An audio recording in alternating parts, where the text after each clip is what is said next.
Graça e paz, meu amado irmão, minha amada irmã em Cristo Jesus. O projeto Auxílio ao Mestre está começando. E hoje nós estaremos estudando mais uma lição da nossa Escola Bíblica Dominical da CPAD. Eu quero agradecer aqui a todos os amados irmãos que têm orado, que têm nos ajudado, que têm deixado aí uma palavra de apoio, uma palavra de incentivo. O trabalho que nós fazemos é um trabalho sem fins lucrativos, pelo menos aqui nessa terra, porque na eternidade eu já fui muito bem pago lá na cruz do Calvário. E o que faço hoje, faço como uma expressão de gratidão a Deus por tudo que Ele já fez por nós. E hoje estaremos estudando a lição de número 7, a necessidade do novo nascimento. Meu amado, a igreja tem um desafio muito grande de levar as pessoas a vivenciar e experimentar um novo nascimento. O homem precisa nascer de novo. Nascer de novo porque lá no pecado de Adão e Eva, o homem morreu espiritualmente. Agora, em Cristo Jesus, ele tem a oportunidade de nascer de novo. Aquele homem que está morto espiritual, alheio e indiferente às coisas do reino de Deus, quando ele nasce de novo, gerado pela água e o Espírito, meu amado, ele é agora um novo homem, uma nova criatura. E é sobre isso que nós iremos falar nessa lição de número 7. Vamos então, meu amado, ao momento de introdução da nossa lição. A religião e suas práticas socialmente aceitáveis não asseguram ao homem a salvação. Toda intenção humana de adentrar ao céu sem um novo nascimento é semelhante à tentativa de Adão e Eva de cobrir-lhes parcialmente a nudez. Somente o sacrifício do Cordeiro de Deus é que nos assegura o reino de Deus. Meu amado, precisamos entender que o homem ele é um ser religioso. O homem é um ser religioso. E a religião e as suas práticas religiosas socialmente aceitas não assegurarão ao homem a entrada do reino de Deus. Somente, meu amado, o sacrifício de Jesus oferecido ali na cruz do Calvário.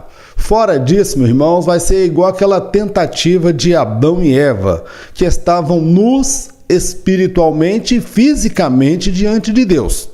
Ali eles vai pegar folhas de figueira para tapar parte da nudez. Aquilo ali representa a tentativa humana de aproximar de Deus, a tentativa humana de se relacionar com Deus.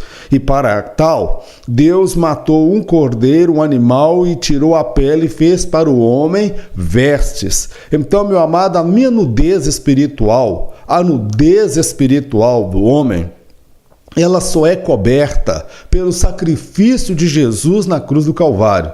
E nós observamos que há no mundo muitas religiões, e dentro do nosso segmento cristão evangélico, na Assembleia de Deus, há muitos religiosos que não vivenciaram, experimentaram um novo nascimento. São pessoas que têm aí as suas práticas religiosas, que não corta cabelo, que não faz esmalte, que não passa batom, que não faz isso, não faz aquilo, mas não vivenciou ainda um novo nascimento, uma experiência com Cristo Jesus. E a igreja precisa trabalhar para que estas pessoas venham ter uma experiência pessoal de salvação, ser um novo homem e uma nova mulher. E isso só se dá através do ensino da palavra de Deus, através da oração e da seriedade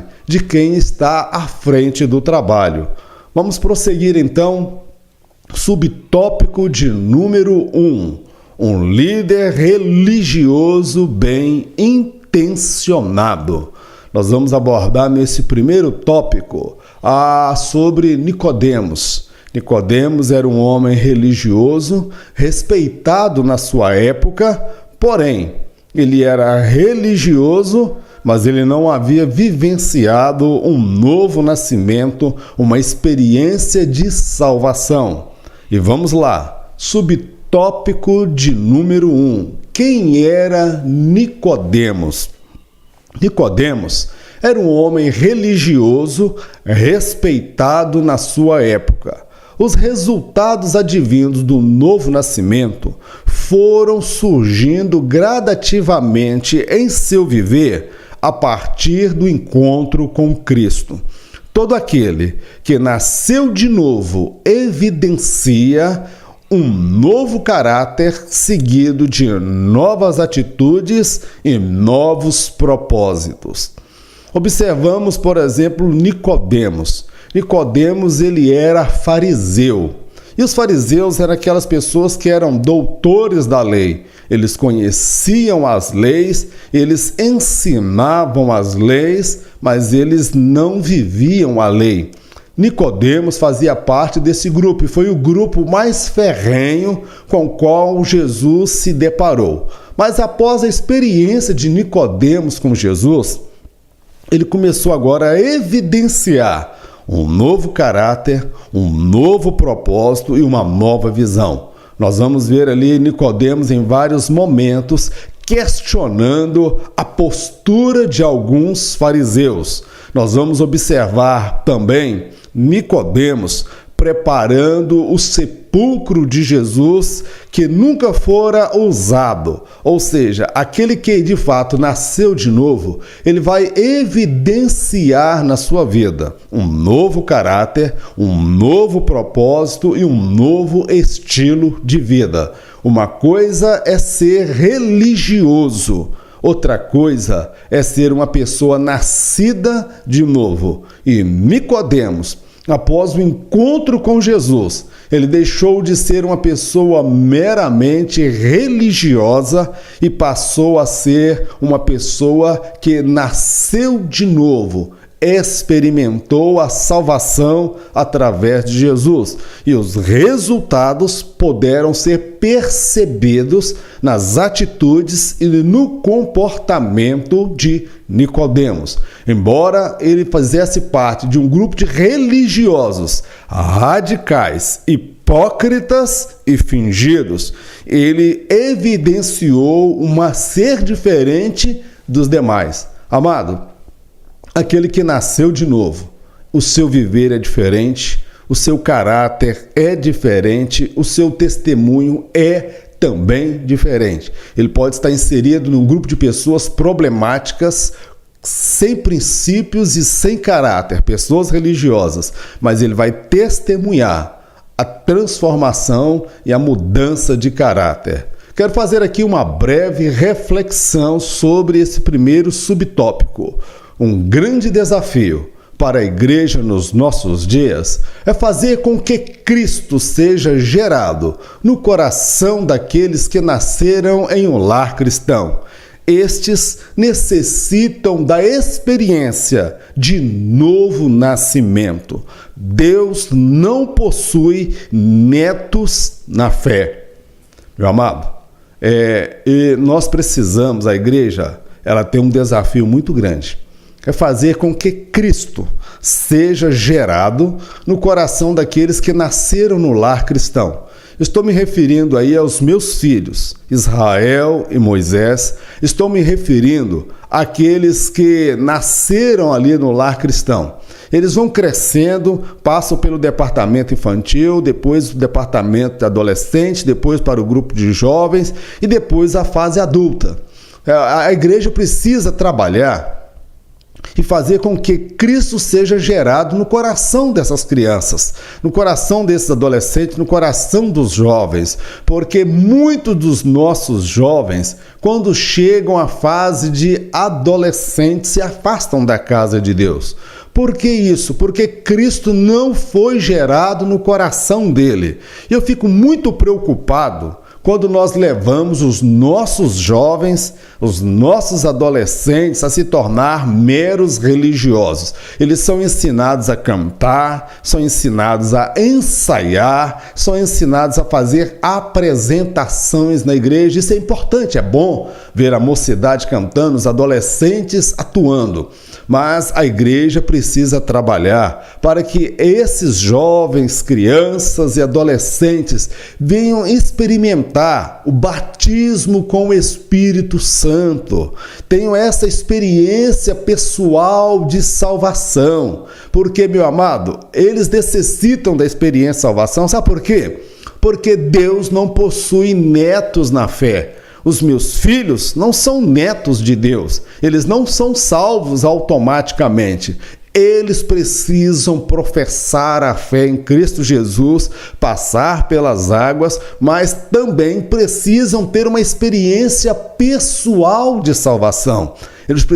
Nós precisamos orar, trabalhar, pregar e ensinar acerca do batismo com o Espírito Santo, fazer com que Cristo seja gerado no coração dos nossos filhos, porque do contrário, nós corremos o sério risco de ver os nossos filhos se tornar meros religiosos com as suas práticas religiosas. E Deus não tem netos na fé. Deus possui filhos e eles precisam nascer de novo, porque é mais fácil, meu irmão, alcançar alguém que está lá fora, no pecado, do que aquele que nasceu no lar cristão, porque o que nasceu no lar cristão, ele já acha que é salvo sem ter vivenciado, experimentado uma salvação, uma conversão genuína e uma experiência de batismo com o Espírito Santo. É um desafio para a igreja, fazer com que Cristo seja gerado no coração daqueles que nasceram no lar cristão. Vamos lá, subtópico de número 2. Os fariseus conheciam a lei de Deus e a ensinavam a todos os homens. Eram bons ensinadores e péssimos praticantes da mesma.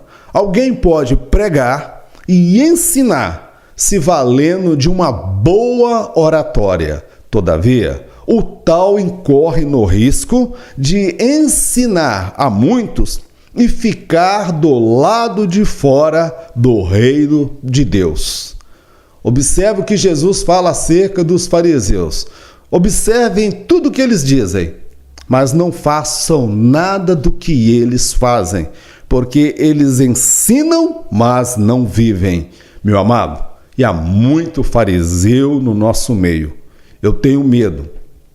Paulo dizia o seguinte: eu me preocupo, após ter pregado para tantos, eu mesmo não vir a ser salvo.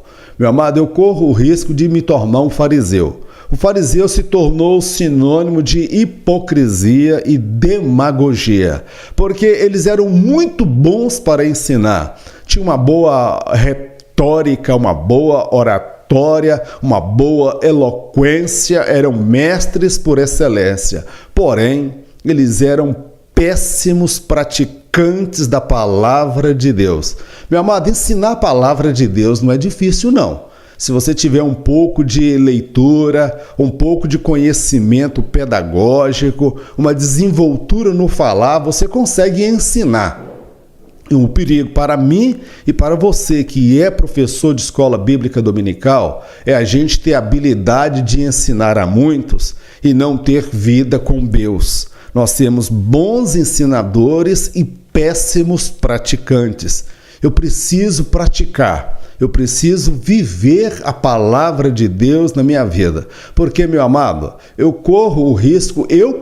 você corre o risco de se tornar um fariseu, que é aquele que prega, mas não vive. É aquele que fala de santidade, mas vive no pecado. É aquele que fala de pureza, mas vive escravo da pornografia. É aquele que fala do dízimo, mas rouba a Deus e não dá dízimo. É aquele que fala da oferta, mas não dá oferta a Deus. É aquele que fala de amor, mas não vivencia o amor. Meu amado, nós precisamos não somente ensinar, mas praticar a palavra de Deus.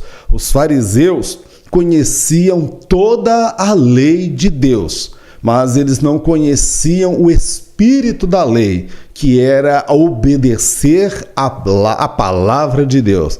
Muito mais importante do que você ensinar alguém, é primeiro você ser ensinado, você ser transformado pela palavra do nosso Deus. Vamos lá, um momento de reflexão sobre este segundo subtópico. Com os fariseus, aprendemos que é possível fazer a coisa certa com a motivação errada. Eu aprendo isso. O que os fariseus faziam? Eles faziam a coisa certa. O que era a coisa certa? Era ensinar a palavra de Deus. Eles ensinavam a palavra de Deus. Mas Jesus os recrimina porque eles faziam isso com a motivação errada, para serem aplaudidos pelos homens, para serem respeitados pelas pessoas, para ter posição de destaque na sociedade, por causa dos lucros, das vantagens. Então, meu amado, nós precisamos pregar a palavra e ensinar a palavra com a motivação correta. Eu prego a palavra e ensino a palavra com a motivação de visão de reino. Eu não faço esse trabalho, até aqui, meu irmão, com visão de dinheiro. Eu investi aproximadamente R$70 mil na minha faculdade. Mais ou menos uns 15 a 20 mil reais em equipamentos, tempo de edição, tempo de preparo do roteiro. Tudo isso com o objetivo de ensinar a palavra de Deus. Nós devemos fazer a coisa certa com a motivação correta. E os fariseus faziam a coisa certa com a motivação errada, e Jesus repreendeu os fariseus. Pode ser que alguém esteja pregando a palavra não motivado pelo amor às almas, mas motivado pelo dinheiro, pela fama, pelo sucesso, pelos elogios, pela aprovação das pessoas e o tapinha nas costas, pelas vantagens. Pregar o evangelho hoje é fonte de lucro e de renda para muitas pessoas. Muitos que quebraram lá fora, não deram certo como empresários, não deram certo como empregados, acabam querendo fazer do evangelho uma fonte de renda. E nós vemos aí pastores milionários, com patrimônios, meu irmão, a perder de vistas. E, meu irmão, quem foi chamado para pregar o evangelho? Ele não foi chamado para ser rico. Paulo dizia, como pobres, mas enriquecendo a muitos. O pastor, o pregador, o ensinador, ele é digno sim do salário, que possa sustentar a sua família, mas não gerar riquezas, porque do contrário, ele incorre no risco de colocar a motivação no prêmio e não no trabalho do Senhor. Que Deus guarde as nossas vidas, que nós venhamos ser professores da escola bíblica dominical, motivados pela paixão de querer fazer e não por querer aparecer. Vamos lá? Subtópico de número 3. Os sinais efetuados por Jesus. O milagre não é um fim em si mesmo, ou seja, o seu objetivo central é atrair a atenção das pessoas, mostrando-lhes que Deus está ali e, por fim, preparar-lhes os corações para ouvirem a palavra da salvação. Eu observo, meu querido, que os milagres que Jesus operou quando ele esteve aqui, eles tinham como objetivo levar as pessoas a compreender que Deus estava ali. Quando ele cura o cego de Jericó, e as multidões viram aquele cego e observaram aquele milagre, as pessoas tinham uma convicção: Deus está na vida deste homem. Nicodemos dizia: ninguém pode fazer o que tu fazes se Deus não for com ele. Ele reconhece então a autoridade de Deus na vida de Jesus. Mas o que eu quero te chamar a atenção aqui, meu amado, gostaria que você fizesse isso na sala de aula. O milagre, ele não é um fim em si mesmo. Nós não vivemos um cristianismo em função de milagres. O milagre, o objetivo dele é atrair a atenção das pessoas para que possa ser pregada a mensagem da salvação. Então, o milagre, ele é um atrativo, ele é uma isca usada por Jesus. Você quer ver uma coisa? Quantas pessoas que Jesus ressuscitou quando ele esteve aí em vida? Nós observamos o filho da viúva de Naim, a menina Talita, ou Tabita. Nós vemos ali que ele ressuscitou Lázaro. Me parece que Jesus ressuscitou umas 4 pessoas. Talvez mais ou menos 4 pessoas. Jesus, ele não passou pelo cemitério ressuscitando todos os mortos. Jesus não foi no leprosário para curar todos os leprosos. Jesus não curou todos da multidão, naquela multidão que seguia Jesus. Apenas aquela mulher do fluxo de sangue é que foi curada. Então você observa que o milagre, ele não é um fim em si mesmo. O milagre, ele tem como objetivo chamar a atenção do homem para dizer que Deus está ali. Feito isso, aí entra a mensagem da salvação. Porque sobre a ótica de Deus, o maior milagre é a conversão, é a salvação, é o arrependimento do pecador. E muito me preocupa nós, Assembleia de Deus, nas nossas festividades, nós estamos aí chamando pregadores famosos, nós estamos aí chamando cantores famosos, cada um cobra um cachê de assustar, já que ele está cobrando para pregar, já que ele está cobrando para poder cantar, então quem cobra é porque está prestando um serviço. Então, por que a gente não cobra deles? Eu quero 50 pessoas batizadas com o Espírito Santo, eu quero 10 paralíticos levantando, eu quero 10 cegos sendo curados, eu quero 3 mortos sendo ressuscitados. Então, já que a coisa virou essa coisa mercadológica, e muitas pessoas vivem correndo atrás da bênção, correndo atrás do milagre. Meu irmão, o maior milagre é a salvação. Vamos lá ao momento de reflexão. Os sinais e prodígio seguirão aqueles que creem e não o contrário. Aquele que de fato nasceu de novo, entende que foi chamado por Deus para ser canal de salvação para os homens. Todos somos chamados para operar milagres. Cada alma que se converte ao Senhor é em si o maior dos milagres que vivenciamos. Meu amado, aquele que nasceu de novo, ele não corre atrás do milagre, ele não corre atrás dos sinais e prodígios. A Bíblia afirma que esses sinais e prodígios seguirão aqueles que creem. Então, eu não corro atrás da bênção. A palavra do Senhor também afirma, e há de ser, quando ouvires a voz do Senhor teu Deus, todos virão sobre ti e te alcançarão todas estas bênçãos. Aquele que nasceu de novo, ele não vive correndo atrás de bênção, atrás de milagre. Eu vim buscar minha bênção, eu vim buscar o meu milagre, eu vim buscar a resposta, eu vim buscar a bênção de Deus. Meu irmão, são hinos aí que não têm amparo teológico. Verdade que quando nós vamos à casa de Deus, ele tem sim milagres para realizar na nossa vida, bênçãos para nos conceder. Mas aquele que é nascido de novo, ele compreende que ele foi chamado para ser uma bênção nas mãos de Deus. Eu fui chamado, você, professor e aluno, foi chamado para ser um operador de milagres. Cada alma que nós ganhamos para Jesus, ali está um milagre.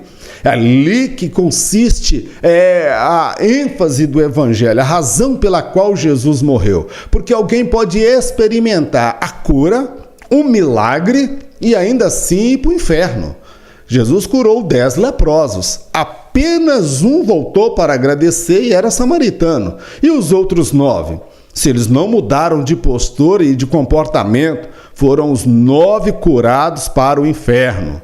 Então, meu amado, nós precisamos entender, quem é nascido de novo, ele entendeu, ele já deixou as fraldas. E existe nascer de novo, deixar de ser menino na fé, deixar de ser criança na fé, deixar de ficar correndo atrás de bênção, correndo atrás de milagre. Você vai passar a ter uma bênção nas mãos de Deus. Você vai ser alguém que vai operar milagres através da pregação da mensagem do Evangelho. Almas se converterão ao Senhor. E a conversão do pecador é o maior milagre que nós iremos vivenciar ao longo da nossa caminhada cristã. Você pode comprar casa, você pode comprar carro, você pode ter a sua empresa, tudo isso é passageiro, mas uma alma que se rende ao Senhor vale mais do que o mundo inteiro. Meu amado, encerramos aqui o nosso primeiro tópico da nossa lição e já vamos entrando no segundo tópico da nossa lição para não perdermos tempo. Tópico de número 2, o novo nascimento. Glória a Deus. Todo aquele que é nascido de novo, que é crente em Jesus Cristo, que tem o nome escrito no livro da vida, ele tem 2 certidões de nascimento.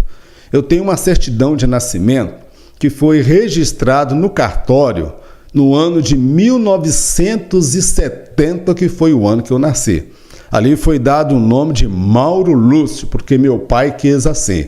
Mas quando eu aceitei a Jesus no dia 16 de abril de 1993, o meu nome foi escrito no livro da vida, a minha segunda certidão de nascimento. Então, o homem, para entrar no céu, precisa de 2 certidões. A primeira certidão é porque ele nasceu, amém? Só tem certidão de nascimento quem nasce. Então você tem que ter a sua certidão de nascimento aqui na terra, mas você tem que ter também a sua certidão de nascimento no céu. E essa certidão ela é escrita com a caneta, com a tinta que é o sangue de Jesus Cristo. Oh, glória! Estou começando a sentir a presença dele aqui. Vamos lá. Subtópico de número 1. É necessário nascer de novo, conforme o versículo 7. Mudar de religião não é necessariamente sinônimo de salvação. Alguém pode estar no lugar onde se prega a salvação e ainda assim não ser salvo.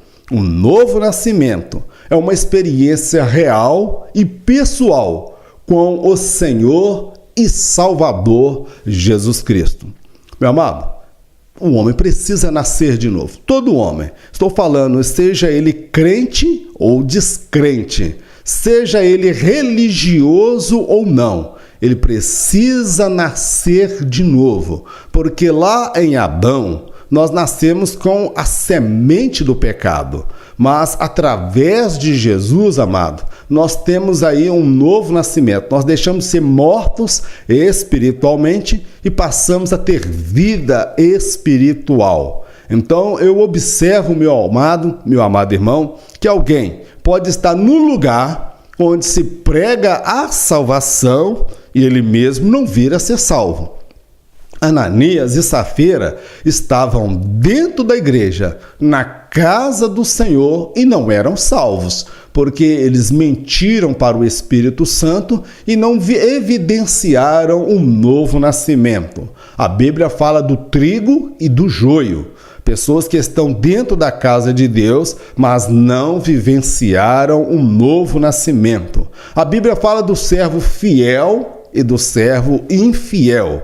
O servo fiel é aquele que de fato nasceu de novo. O servo infiel é aquele que não nasceu. Talvez eu fiz um trocadilho aí entre o fiel e o infiel, mas eu creio que você entendeu. O fiel é aquele que nasceu de novo. O infiel é aquele que está na igreja, mas não nasceu de novo. Jesus fala das virgens loucas e das virgens prudentes. Isso fala também do novo nascimento. Aquele que é nascido de novo, ele está com o azeite de Deus na sua vida. Nós precisamos nascer de novo. Não basta ser religioso, não basta ser assembleiano, não basta ser presbítero, pastor ou evangelista. É preciso nascer de novo. Agora, alguns sinais e características acompanham aquele que de fato nasceu de novo. Ele tem desejo para com as coisas santas, ele é separado para Deus, ele é dedicado ao Senhor e a motivação dele não é dinheiro, aplauso ou fama. A motivação dele é o reino de Deus. Vamos então ao momento de meditação.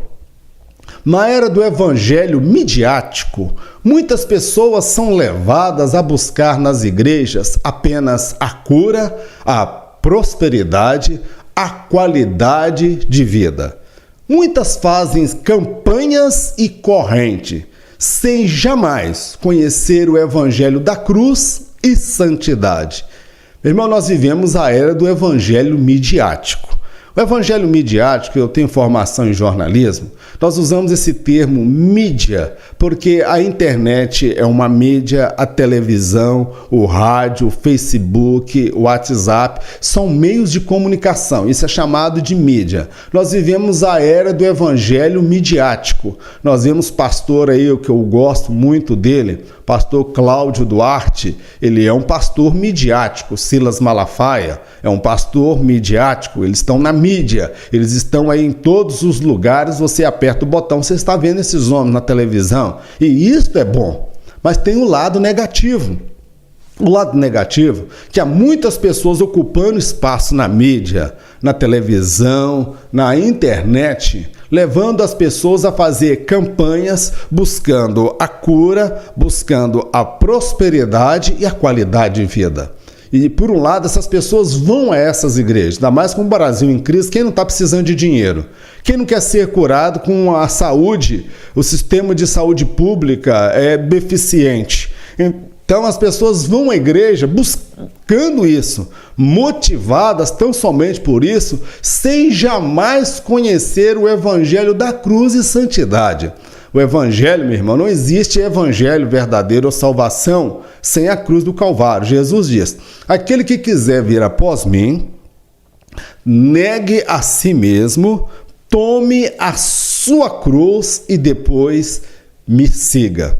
Então o evangelho de Jesus, ele fala de cruz. Não existe evangelho, o nascer de novo, sem a cruz do Calvário, sem as lutas, sem as dificuldades, sem os apertos, sem as tribulações pelas quais nós passamos. Não existe um nascer de novo, ser cristão, sem santidade. Aquele que nasceu de novo, ele é santo, ele é separado para Deus. Amém, meu amado? Então, esse evangelho midiático é o evangelho da facilidade. Muitos aí pregam um evangelho sério. Eu vejo pessoas pregando evangelho sério, que fala de pecado, que fala de santidade, que fala do nascer de novo. Mas muitos fazem marketing, publicidade da sua igreja e não do evangelho. Venha para a minha igreja e você vai ser curado. Venha fazer a campanha do Vale do Sal Grosso e você vai receber a bênção. Vendem caneta, vende vassoura, vende tudo que imaginar. São as verdadeiras indulgências que nós vimos aí numa prática religiosa lá na Idade Média. E nós, evangélicos, nós estamos vendo isso. Dentro do nosso segmento Assembleia de Deus, nós precisamos tomar cuidado, porque há muitas pessoas que estão aí pregando o evangelho e fazendo do evangelho um mercantilismo, um balcão de negócios. E Jesus, quando entrou no templo e viu ali os cambistas ali somente por causa do dinheiro, negociando, virou um balcão de negócio. Jesus, ele usou o chicote e a autoridade, tanto naqueles que vendiam, como também naqueles que compravam, porque aquele que compra está errado, tanto quanto aquele que vende. Então, meu amado, vamos tomar cuidado, vamos seguir aí uma igreja, um pastor que fala de santidade, que fala de pecado, que fala do nascer de novo, ser uma nova criatura, porque muito mais importante do que você receber a bênção financeira é você ter a certeza de que o seu nome está escrito no livro da vida, que você nasceu de novo e é uma nova criatura. Vamos lá, subtópico de número 2. Regeneração. Após a queda de Adão e Eva no Jardim do Éden, o homem morreu espiritualmente e se afastou de Deus. Em Cristo Jesus, o homem é gerado novamente no mundo espiritual. E os reflexos deste novo nascimento podem ser observados no seu caráter e viver diário. O que é a regeneração? Regeneração é nascer de novo, é fazer de novo.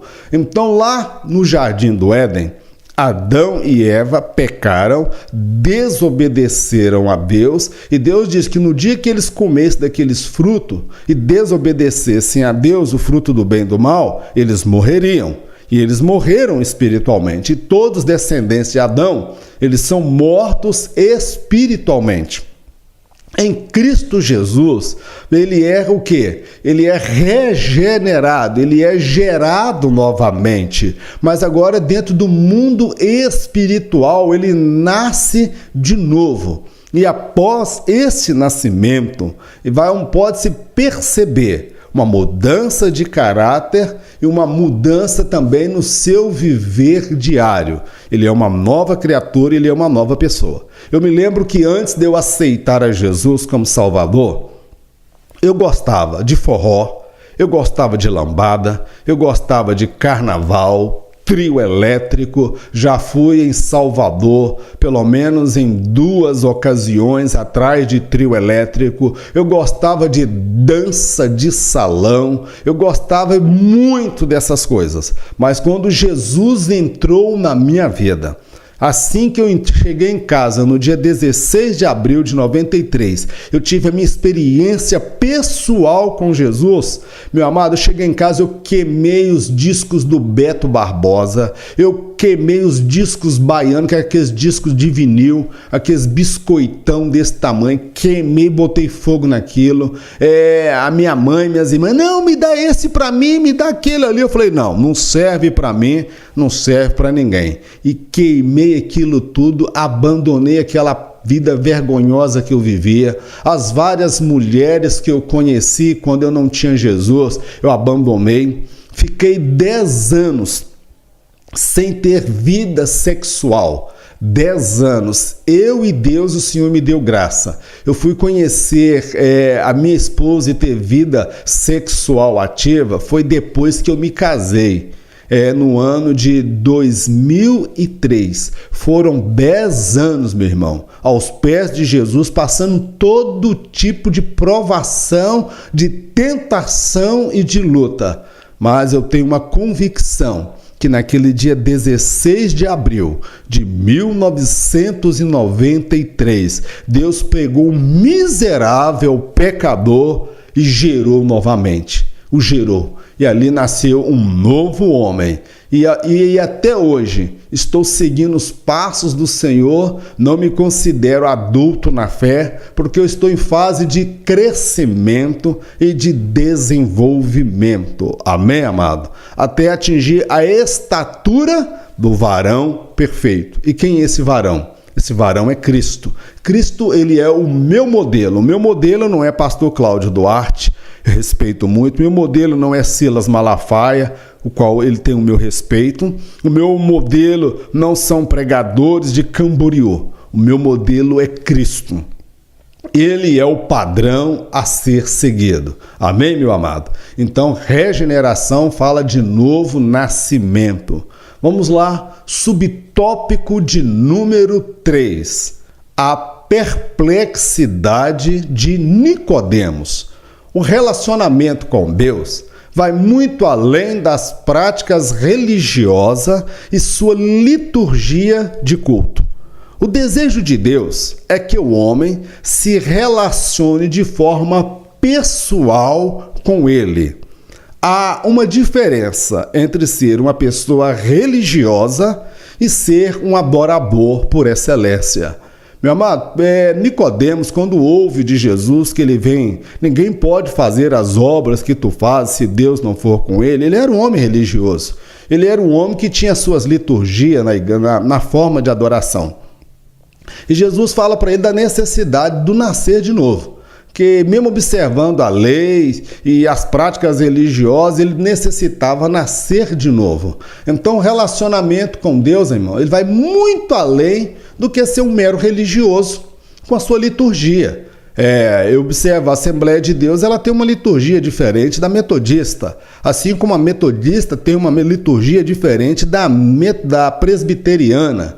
E também a da Batista é diferente, a da Maranata é diferente da liturgia, ou seja, a forma como o culto é conduzido, como é feito a adoração ao Senhor. Cada denominação ela tem a sua liturgia. Então, o relacionamento com Deus, ele não se restringe a essa liturgia. Isso aí, meu irmão, liturgia prática que pode mudar de uma denominação, de uma instituição para outra. Mas o desejo de Deus é que você venha se relacionar com Ele de forma pessoal. E era isso que Nicodemos não conseguia entender. Ele entendia que Deus recebia adoração lá no céu e ficava lá. Deus estava distante do homem, mas Jesus quis dizer para ele que Deus queria se relacionar com o homem de forma pessoal, de forma íntima. Então, há uma diferença, como eu já disse, entre ser uma pessoa religiosa e ser um adorador por excelência. O adorador por excelência, ele não adora a Deus, não é só dentro da igreja.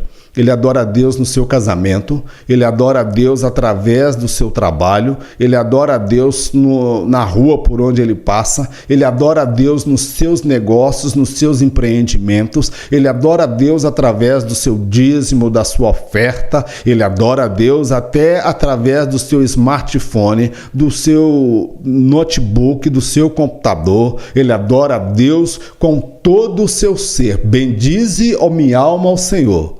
E tudo que em mim, bendiga o teu santo nome. Bendize, ó minha alma, ao Senhor, e nunca se esqueças de nenhum dos seus benefícios. Então, há uma diferença entre ser um adorador por excelência e ser um religioso. Meu amado, eu quero fazer aqui uma breve meditação acerca desse terceiro subtópico. A falsa religião tende a escravizar os homens em nome de Deus, tornando-os por muitas vezes hipócritas e desprovidos de misericórdia. O novo nascimento leva o homem a ser livre em Cristo e a se compadecer do seu semelhante. Olha que diferença. A falsa religião, ela tende a escravizar os homens e torná-los hipócritas. É aquele que julga as pessoas, é aquele que não usa de misericórdia para com ninguém, é aquele que na visão dele o homossexual vai para o inferno, na visão dele o homicida vai para o inferno, na visão dele o idólatra vai para o inferno, mas ele não prega nem para o homossexual, ele não prega nem para o idólatra, ele não prega para o bandido, ele não prega para ninguém. Ele fica em cima do muro e diz, eu sou salvo, e para ele ser salvo, ele tem que fazer parte da minha comunidade. Nós somos os perfeitos. Meu irmão, isso é religião. A religião, ela escraviza o homem. O homem fica preso, escravo de um sistema religioso e acredita que só há salvação dentro do segmento dele. Até tempos atrás, muitos acreditavam que ser assembleiano, só havia batismo com o Espírito Santo dentro da Assembleia de Deus, há 30, 40, 50 anos atrás. E há muitas denominações também que acreditavam que só havia salvação dentro da denominação dele.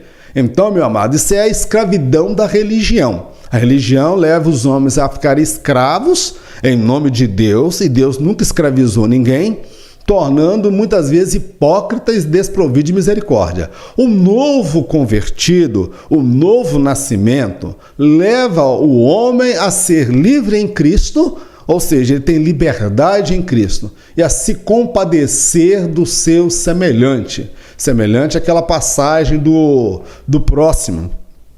Quem é o meu próximo? Jesus fala que o próximo é aquele que estava caído à beira do caminho, que passou o sacerdote, não fez nada, passou o levita, não fez nada, aí passa o samaritano, que não se podia esperar muita coisa do samaritano, porque ele não era do povo de Deus, ele era gentinha, não era o povo santo separado por Deus, mas foi justamente o samaritano que parou para socorrer o coitado judeu que estava à beira do caminho.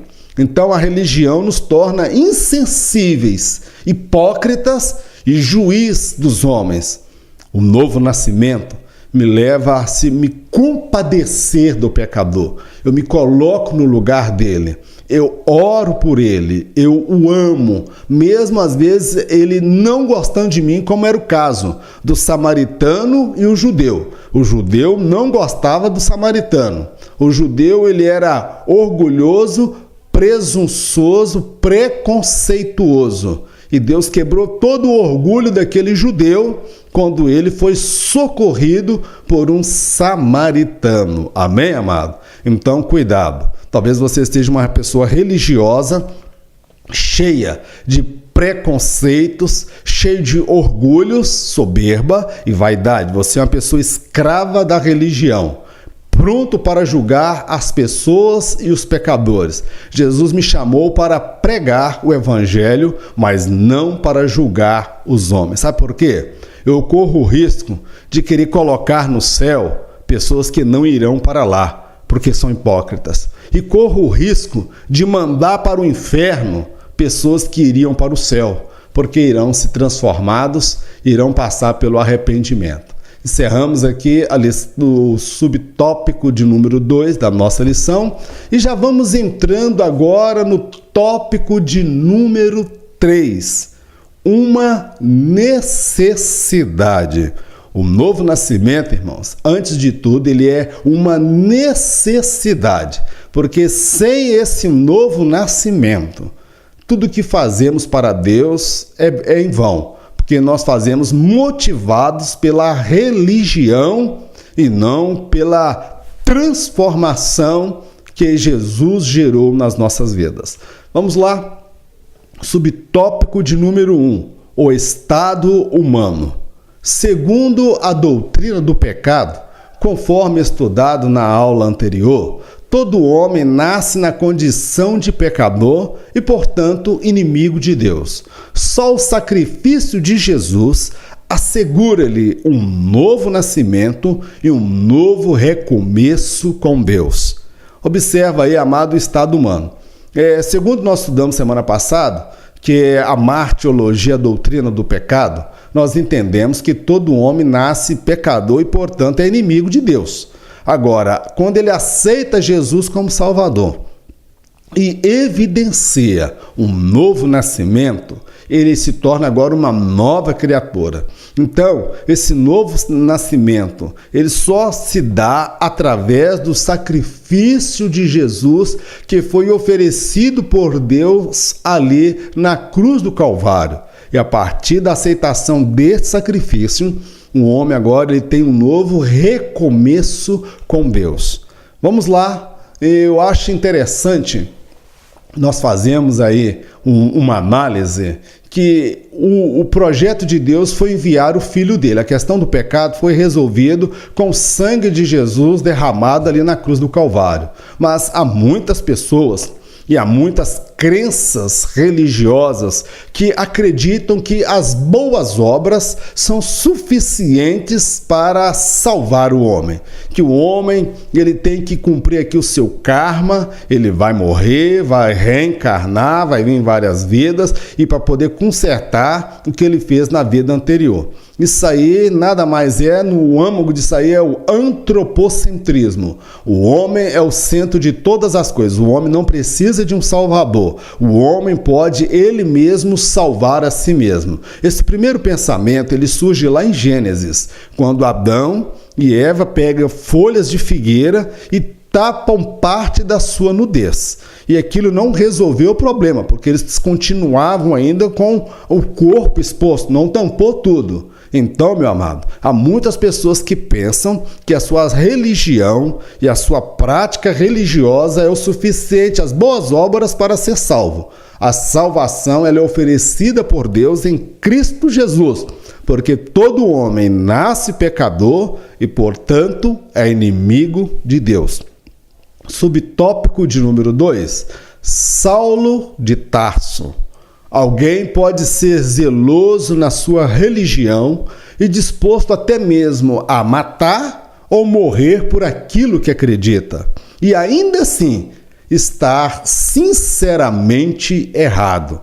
Saulo se enquadrava dentro desse perfil até o dia em que Jesus quebrou-lhe o jugo e abriu-lhe os olhos espirituais.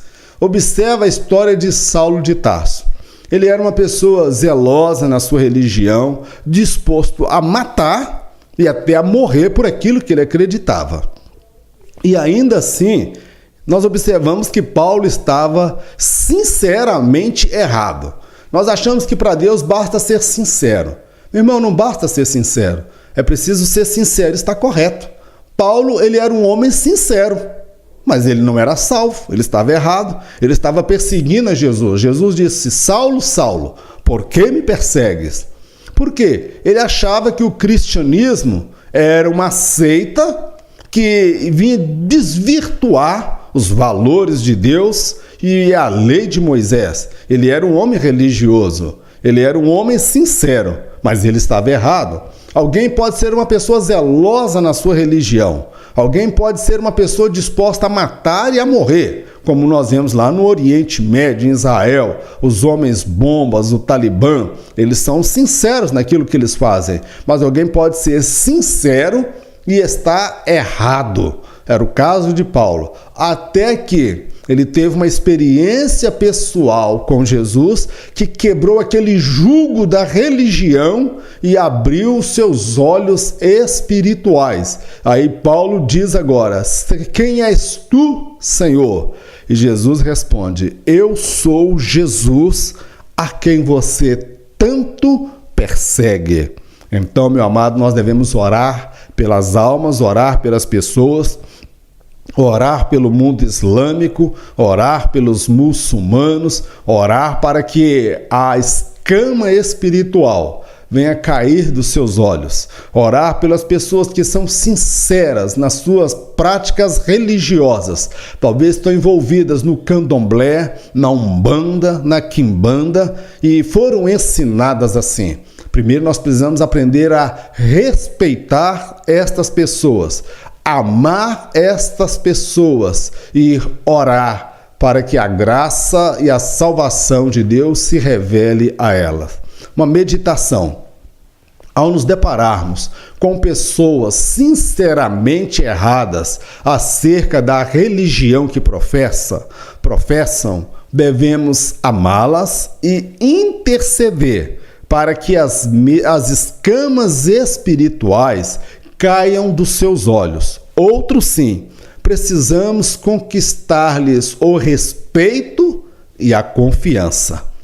Meu amado, quando você se deparar com uma pessoa que pode ser umbanda, quimbanda, candomblé, espírita, muçulmano, seja lá a fé que ele professa, católico, eu tenho muitas amizades com pessoas que não professam a fé. Eu tenho muitas amizades respeitosas com pessoas que têm opções sexuais diferentes da minha. Essas pessoas, quando nós nos deparamos com essas pessoas, nós não ficamos aí buzinando na cabeça dela, dizendo que elas estão erradas, que elas vão para o inferno. Meu irmão, nós precisamos primeiro amar essas pessoas, orar por essas pessoas e depois conquistar a amizade e o respeito destas pessoas. Há cristãos que não fazem amizade, não conquistam respeito. Eu fico olhando aquela mulher que Eliseu multiplicou o azeite dela. Ela pegou vasilhas emprestadas com toda a vizinhança. Nós olhamos ali que ela tinha uma interação social muito grande com as pessoas. Nós somos chamados para ser pessoas que vão interagir socialmente.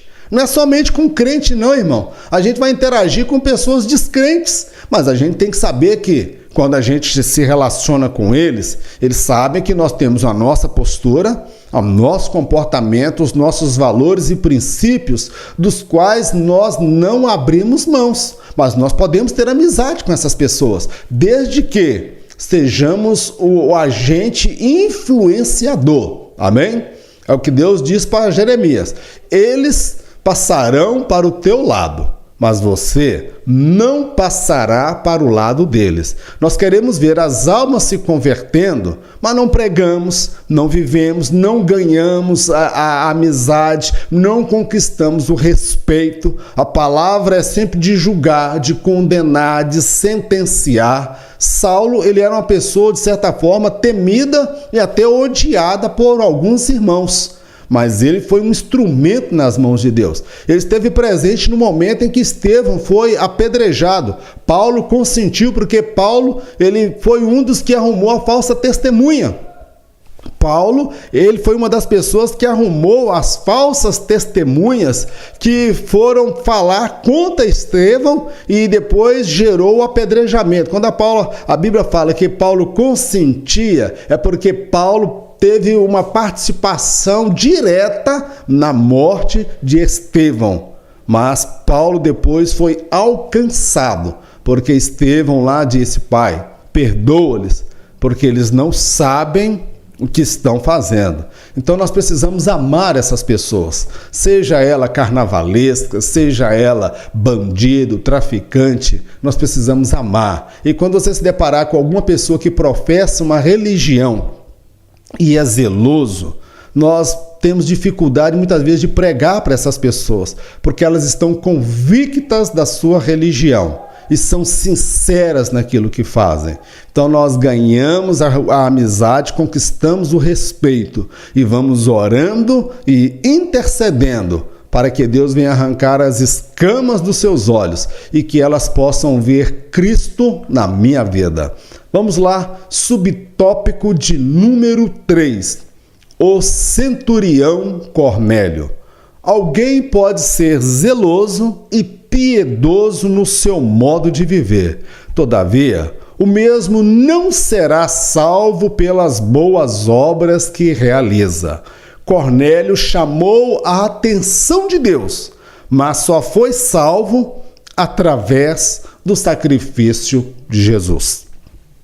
O centurião Cornélio, ele chama atenção porque ele não era judeu, ele era romano, mas ele era uma pessoa que temia a Deus, ou seja, pessoas que era tido como bruto, pessoas que eram do Império Romano, que os judeus odiavam, os zelotes queriam matar. Mas ali em Cornélio havia um homem que era centurião romano, ou seja, ele era autoridade, ele tinha uma mente militar, tinham muitos homens sob o seu comando. Mas a Bíblia fala que ele fazia constante oração e esmolas diante de Deus e dos homens. Aquilo subiu para a memória de Deus, mas todavia ele não era salvo. Deus aparece, dá uma visão para ele e dá instruções do que ele deveria fazer. O anjo aparece e dá instruções para ele, até que Pedro vai, prega, anuncia Jesus Cristo e a salvação. Observa, ele chamou a atenção de Deus, mas ele não era salvo. As boas obras, elas não salvam ninguém. Mas aquele que é salvo pratica as boas obras. Então, meu amado, eu olho em Cornélio, um homem que era zeloso, era um homem misericordioso, um homem com uma conduta e padrão moral elevado, mas não era salvo. Meu amado, segundo a palavra de Deus, os nossos atos de justiça aos olhos de Deus são como trapos de imundície. Trapos de imundície.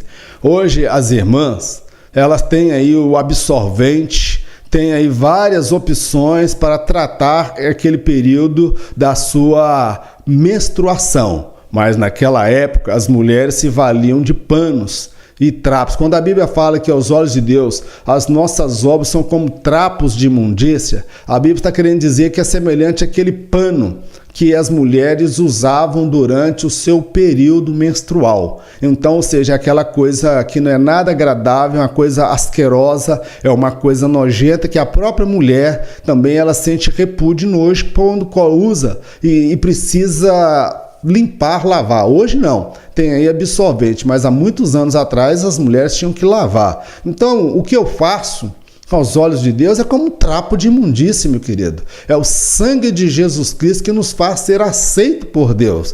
Então Cornélio chamou a atenção de Deus, mas ele não era salvo. E a salvação lhe foi oferecida através da pessoa de Jesus Cristo. Uma última meditação. As pessoas religiosas são mais difíceis de serem alcançadas que aquelas que vivem na prática do pecado. O religioso pensa que suas obras são suficientes para a salvação, enquanto o outro tem convicção da vida pecaminosa em que vive. Então nós observamos aí que o religioso e o pecador confessam. O religioso, ele é mais difícil de ser alcançado porque ele acredita que está certo. Já o pecador, aquele que está lá fora, que tem uma opção sexual diferente do padrão estabelecido por Deus, aquele que vive numa vida de pecado, muitos deles têm convicção de que estão errados, que precisam mudar. O religioso é mais perigoso, porque ele está na casa de Deus. Quem lembra da parábola do filho pródigo e o filho mais velho? O filho pródigo pega todos os seus bens, vai viver suas fantasias sexuais, as suas orgias fora da casa de Deus. Mas enquanto ele permaneceu na casa do pai, ele observou o padrão de conduta que o pai estabelecia. Depois ele se arrepende e volta, convicto dos seus pecados, e é perdoado pelo pai. O religioso foi aquele que permaneceu na casa do pai. Mas quando o pai vai conversar com o filho mais velho, porque ele não queria participar da festa, o pai observa e talvez ele entre em choque, porque o que ficou tinha problemas sérios a serem tratados. Porque ele estava totalmente errado, ele tinha uma visão deturpada do pai. Achava que o pai era mesquinho, egoísta e não dava para ele a atenção devida. Meu amado, que Deus guarde as nossas vidas, que nós não sejamos meros religiosos, mas possamos vivenciar a salvação, a transformação, o nascer de novo. Que os nossos filhos, os nossos adolescentes, os nossos jovens, as pessoas que chegam às nossas igrejas, elas venham vivenciar um novo nascimento, um novo caráter e um novo estilo de vida. Vamos orar? Eterno Deus e Pai, nós queremos te agradecer por esta aula, por essa maravilhosa palavra e estudo da tua palavra. Toda honra, toda glória nós damos a ti. Meu Deus, dá-nos a graça de sermos ensinadores com a motivação correta.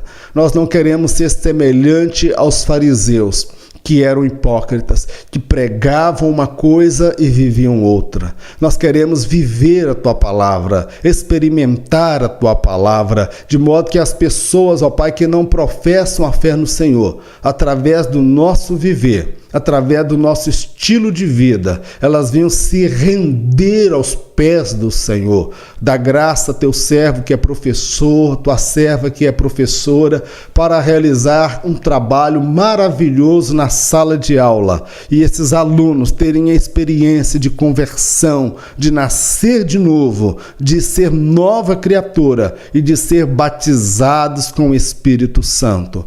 Pai, nós te agradecemos por tudo, no nome de Jesus. Amém.